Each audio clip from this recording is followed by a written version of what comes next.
Go, go, go, go! Good? Yeah, alright! Just a scratch. Hello and welcome to a new Ukraine war update. To save time, I'll keep this intro short and just cover the essentials. We have a bunch of interesting videos and events to discuss today, and as always, if you appreciate the effort I put into this video, please show your support with a like and a comment. The full version is available on Telegram. Thank you. This Ukrainian soldier probably had the luckiest day of his life when a Russian FPV drone hit him in the back of the head and knocked him to the ground, but didn't explode, allowing him to quickly get away. Unlike many others, he didn't make the mistake of trying to pick up the drone after it failed and chose to walk away instead. This Russian soldier wasn't as lucky. He tried to dive over a fence to escape a Ukrainian FPV drone, but it quite literally stayed on his heels and hit him. If you thought the video showing Ukrainian FPV drones hitting what looks like a bright yellow Russian school bus was crazy, then just wait, because here, Ukrainian FPV drones are targeting a Russian assault tractor. Yep, you're seeing that right, a damn armored tractor. What's even crazier is that it seems it took 3 FPV drones to disable it. So far, we've seen plenty of footage showing incoming FPV drones being intercepted with shotguns, but I don't think any video has ever captured what soldiers in the field truly think about enemy FPV drones as well as this one does. I think anyone in the field will agree after seeing this. Have you ever wondered what would happen if a battle-hardened Ukrainian Special Forces squad equipped with thermal scopes went up against a platoon of North Korean soldiers in the woods of Kursk? Well, that's exactly what happened here, so stay tuned.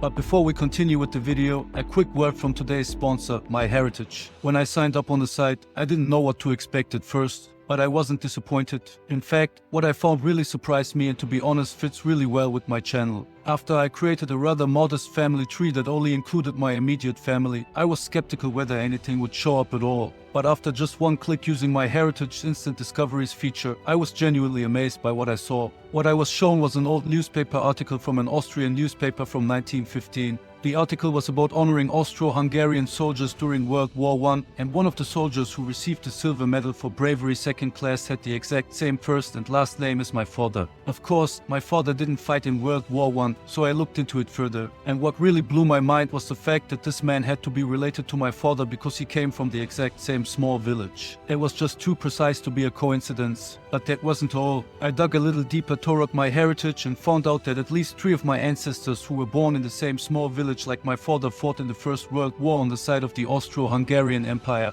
and all 3 were wounded. All of them served in the same regiment, the Bosnian-Herzegovinian Infantry Regiment No. 2. What was special about this regiment was that no other Austro-Hungarian regiment was more highly decorated during World War I, and my ancestors did their part in that. I never would have thought that my genuine interest in wars and the military was simply in my DNA. In total, at least 5 of my ancestors fought in that regiment, and all of them survived, even though 4 were wounded. I'd say that's a pretty high survival rate for the Great War. As you can see, thanks to MyHeritage, I've discovered so much about my family, and I've even created the perfect foundation for further research. And with MyHeritage, you can do even more than what I just showed you. You can upload old photos of your family members, and MyHeritage can restore, colorize, and even animate them, along with many other amazing features. Try it out for yourself with a free 14-day trial of the complete MyHeritage plan. Just follow the link in the description.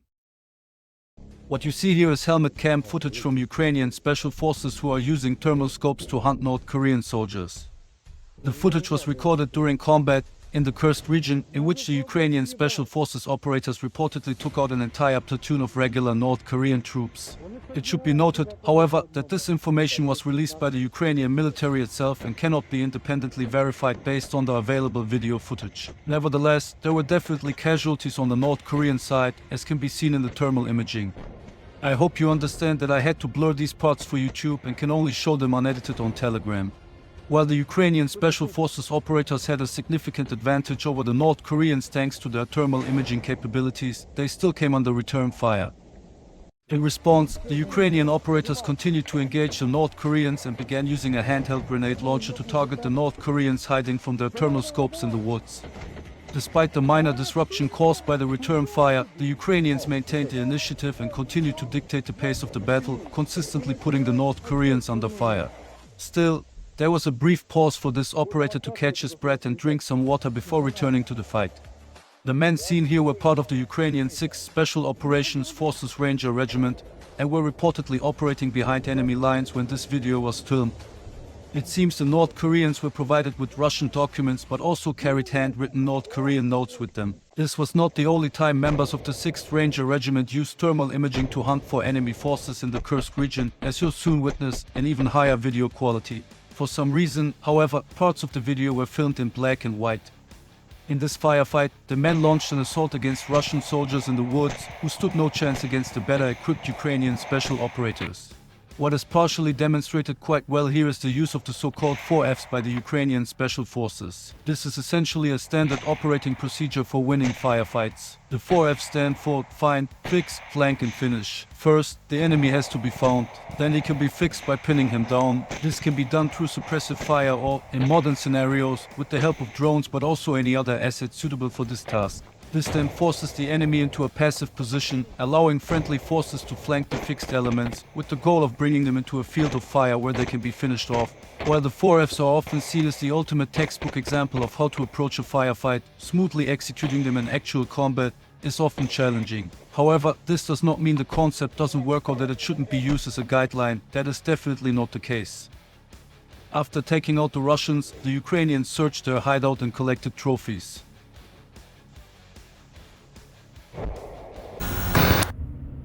In this short clip, 2 Ukrainian soldiers demonstrate their trust in the reliability of a German-made Leopard tank, which in turn showcases the power of its brakes. But better watch for yourself.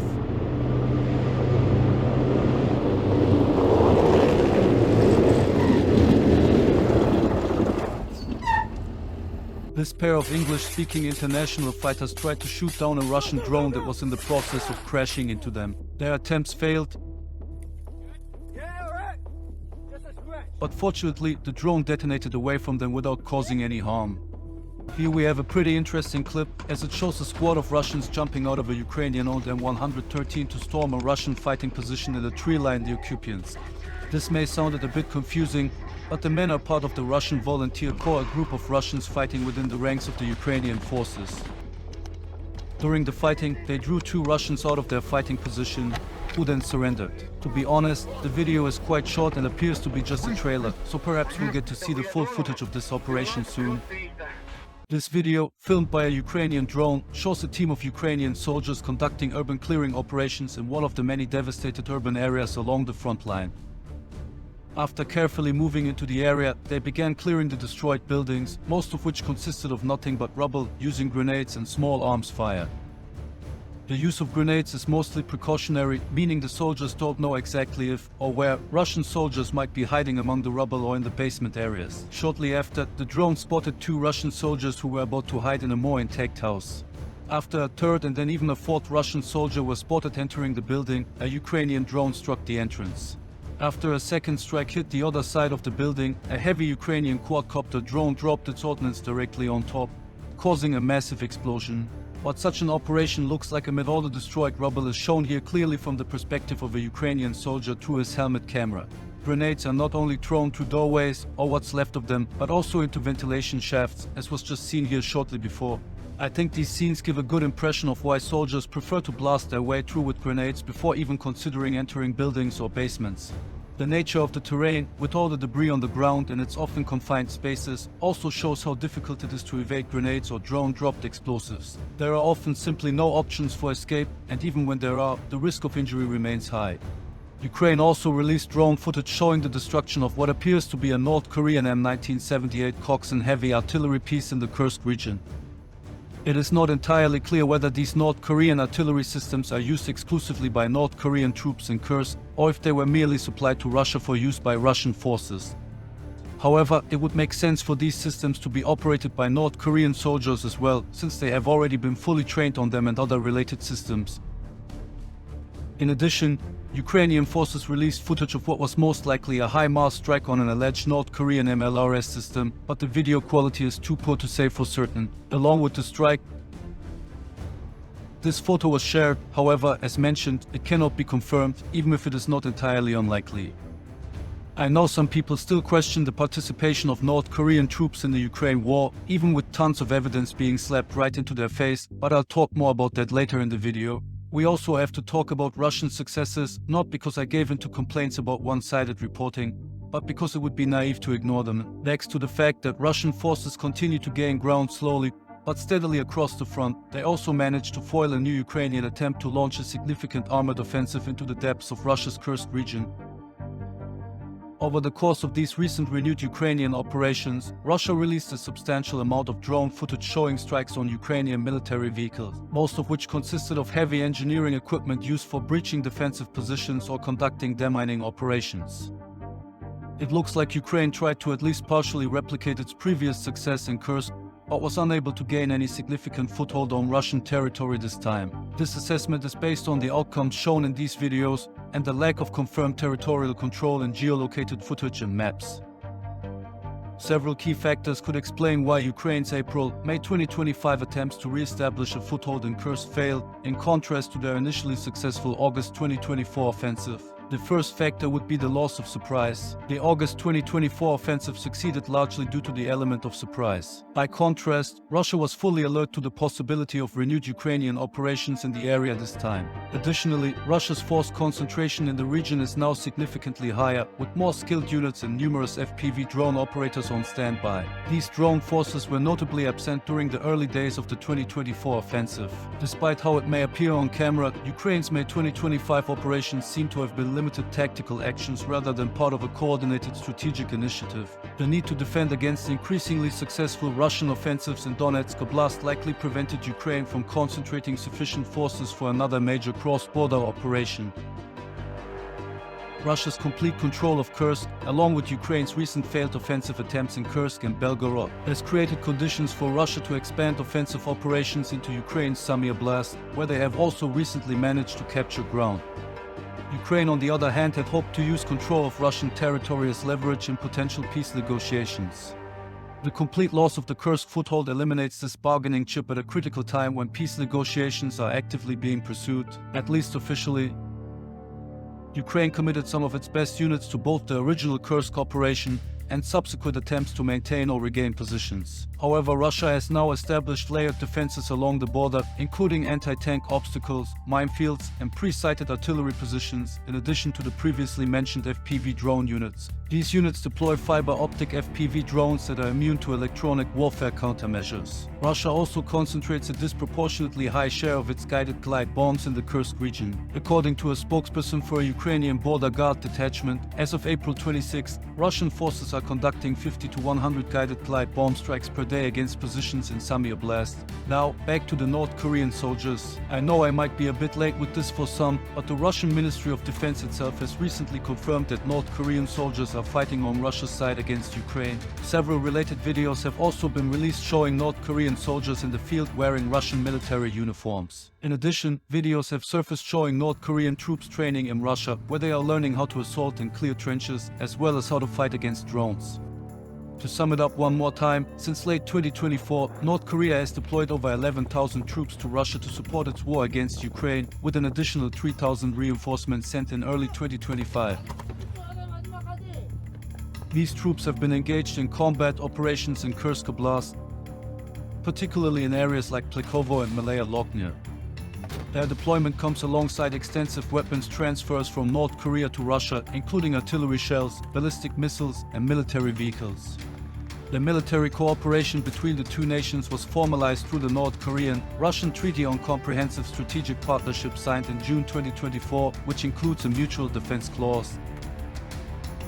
Article 4 of the treaty states that should either nation put in a state of war by an armed invasion, the other will provide military and other assistance with all means in its possession without delay in accordance with Article 51 of the UN Charter and the laws of the DPRK and the Russian Federation. This clause was later cited by North Korea as justification for its troop deployment to Russia. So far, NATO and its partners have strongly condemned this cooperation as a threat to both Euro-Atlantic and Indo-Pacific security and stated both countries' actions represent clear violations of multiple UN Security Council resolutions. For example, this footage alone showing Russia's training of North Korean soldiers involving arms or related material violates UN Security Council Resolution 1718 from 2006, 1874 from 2009, and 2270 from 2016, which collectively prohibit providing or receiving military training or assistance to or from the DPRK. But what's your take on this? Should the rule of law be upheld? And if so, how in this particular case? Or is this maybe being taken too seriously? Let me know in the comments. I, for my part, believe that Europe and its allies should come up with a swift response the moment it is definitively confirmed that North Koreans are not only fighting in Russia, but also participating in offensive operations on Ukrainian territory. This Ukrainian drone video clearly illustrates the numerous, omnipresent dangers soldiers constantly face on the front lines. In this example, a Russian motorcycle first triggered a mine. However, this did not stop the vehicle and the soldiers continued their mission. Shortly afterward, it drove directly into Ukrainian barbed wire, where it became stuck.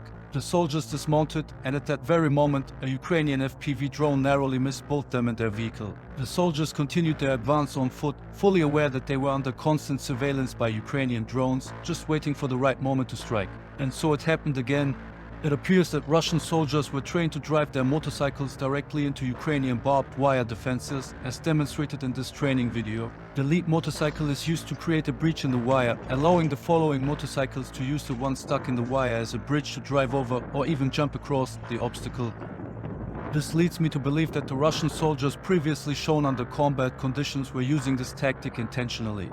I know what most of you are probably thinking right now, something like Leroy Jenkins or along those lines. Currently, barbed wire plays a major role in Ukraine's defense strategy, and it's even being deployed with the help of unmanned ground vehicles, as seen here. The reason for this focus is that Russia relies heavily on infantry in its recent assaults, especially in the first echelons. While the use of motorcycles for direct assault operations is often mocked and attributed to a lack of armored vehicles, especially by those in the pro-Ukrainian camp, their use can actually make sense. For example, in situations where speed is more important than armor. The Ukrainian armed forces have recognized this as well and are now experimenting with the concept themselves, albeit on a limited scale so far. Here you see members of the 425th Special Forces Regiment Scala, which recently established the first motorcycle assault company in the armed forces of Ukraine. And as you can see in these images, the company has already deployed this approach in combat. If you've watched this far, I just want to say thank you. If you appreciate my work and efforts, please show your support with a like and a comment. You have no idea how much that helps me with the YouTube algorithm. Also, make sure to subscribe, hit the bell, and enable all notifications if you haven't already. Thanks again. Here, a group of Russian soldiers took cover behind an MTLB wreck after spotting an Ukrainian FPV drone that was about to target them. The soldier wearing the camera tried to shoot it down with his rifle, but missed. This led to a brief game of cat and mouse around the MTLB, before a lucky shot finally caused the drone to detonate prematurely in mid-air, just short of reaching the soldiers. Apparently unharmed, the soldiers continued on their way after a brief pause to catch their breath. This Russian armored vehicle drove straight into a Ukrainian mine and exploded in a massive fireball, all of which was captured by a Ukrainian drone. But the following Russians were even more unfortunate, as two more vehicles almost simultaneously drove into mines in an open field, with multiple drones capturing their fate. Here, both vehicles also went up in massive explosions, as is clearly visible. A few weeks ago, Ukraine released remarkable footage showing the downing of a Russian fighter jet using an unmanned surface vessel armed with surface-to-air missiles. This incident marked the first known instance of crewed combat aircraft being destroyed by naval drones. It was reported that the Ukrainians employed a Magura V-7 unmanned surface vessel equipped with US-supplied AIM-9 Sidewinder infrared guided missiles, which had been repurposed for surface-to-air engagements. The Russian jet shot down was a Russian Su-30 that was operating over the Black Sea. Both pilots reportedly ejected safely. Another incident, in which a second jet was reportedly shot down, has been reported, but video footage of it is still missing. After what I'm about to tell you, you'll never look at drone footage from Ukraine the same way again. Here's the thing, Ukraine has introduced a new approach to motivate its military forces in the ongoing conflict with Russia, a gamified reward system that turns battlefield successes into tangible benefits. This system, reminiscent of video game mechanics, awards points to soldiers who document successful strikes against enemy targets. These points can then be exchanged for new equipment through an online marketplace. Yes, you heard that right, Ukraine has effectively introduced in-game purchases to the war. In April 2025, Ukraine launched an online platform called Brave One Market. Described by Ukraine's digital transformation minister Mikhailo Fedorov as an Amazon for the military, where the platform aims to revolutionize military procurement. Unlike traditional procurement processes, it directly connects frontline units with technology suppliers, offering over 1,000 different military products. Some of the core features of the Brave One Market include centralized access to over 1,000 military products across 7 categories and a direct connection between manufacturers and military units. The platform offers both codified and non-codified products, with a verified review system for military personnel expected to launch soon. It also features a personal cabinet system for both soldiers and manufacturers, and is integrated with the Combat Points program, allowing soldiers to exchange points earned on the battlefield for new equipment. According to project manager Yulia Mena, the marketplace evolved naturally from Brave One's initial focus on supporting Ukrainian defense manufacturers. In the first year, Brave One focused on building a base of Ukrainian producers. In the second year, we actively helped them meet qualification requirements and provided support through demo days for product testing, Mena explained during the Defense Tech Era conference. The platform addresses a critical challenge in Ukraine's defense ecosystem. Despite the proliferation of innovative military technologies, many units remain unaware of available solutions. Brave One Market bridges this information gap by creating a centralized hub where military personnel can easily discover, evaluate, and acquire the tools they need. The core of Ukraine's gamification approach is the Army of Drones bonus system, which rewards military units with digital points when they provide verified evidence of successful strikes against Russian targets. These points can then be exchanged for new equipment through the Brave One market. The process begins when military units record drone footage of successful strikes against Russian targets. This footage is then uploaded to Ukraine's Delta communication system. From there, specialists review and verify the footage, assessing the type of target and the level of destruction. Once the strike is confirmed, points are awarded based on the strategic value and damage caused. These points can then be used by the units on the Brave One market to acquire new equipment directly suited to their operational needs. 6 points are awarded for taking out a Russian soldier, 20 points for damaging a tank, and 40 points for destroying one. Taking out an MLRS system can earn soldiers up to 50 points, depending on the caliber. The system has been continuously refined to maximize its effectiveness. For example, the points awarded for eliminating enemy infantry were increased from 2 to 6, resulting in a doubling of confirmed enemy casualties in just 1 month. And here we already see one of the aspects I personally find concerning. This system links a basic need of soldiers, access to sufficient and advanced equipment, to the accumulation of points for eliminating enemies. This could potentially lead soldiers to commit war crimes or to target living individuals who might otherwise be spared due to their low tactical value. For me, it's also obvious that the system serves the purpose of collecting massive data to train artificial intelligence models for lethal military use. And while I'm fully aware of their necessity, especially since everyone is currently pursuing them, I'm still not a big fan of such systems. Konstantin Korsun, a cybersecurity specialist and former deputy head of the SBU's cybercrime department, has also been a vocal critic of the system. Korsun raises significant concerns about the Ministry of Digital Transformation's access to sensitive military data. He stated, "It turns out that the completely civilian Ministry of Digital Transformation has full access to the supposedly closed military system of Delta. Otherwise, how will they count the E-points if they do not see the video confirmation and verify them?" Other military analysts have also raised ethical concerns about incentivizing kills through a points-based reward system, suggesting that it could potentially dehumanize combat operations and encourage risk-taking behavior solely to accumulate points. However, proponents argue that the system merely rewards effective operations that are already military priorities. Even though I'm not a supporter of the system, there's no denying that several Ukrainian units have demonstrated remarkable success within the points program, highlighting both its effectiveness and its potential to enhance military operations. One of the most successful units is Magyar's Birds, an elite drone team that has accumulated over 16,298 points through consistent and highly effective operations. According to Digital Transformation Minister Mikhailo Fedorov, this point total is enough to purchase 1,000 first-person view drones, 100 vampire drones also known as Baba Yaga, and 40 reconnaissance drones. Despite all the criticism, the system directs resources to the most effective units and bypasses traditional bureaucratic procurement processes. However, it also adds unnecessary bureaucracy for frontline troops and risks turning war into a game where scorekeeping may be prioritized over strategic objectives. Ukrainian Special Forces have released footage showing the destruction of several Russian anti-air defense systems using US-supplied Switchblade kamikaze drones.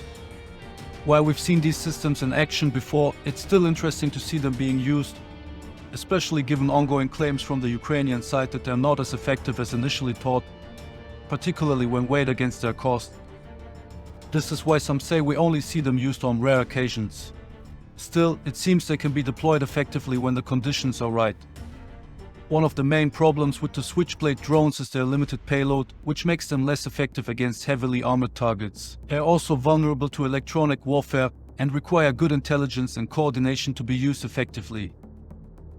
Thanks again to MyHeritage, not only for sponsoring this video, but for helping me learn more about myself and my family's history. Try out MyHeritage for yourself and begin your journey into the past today. Link is in the description.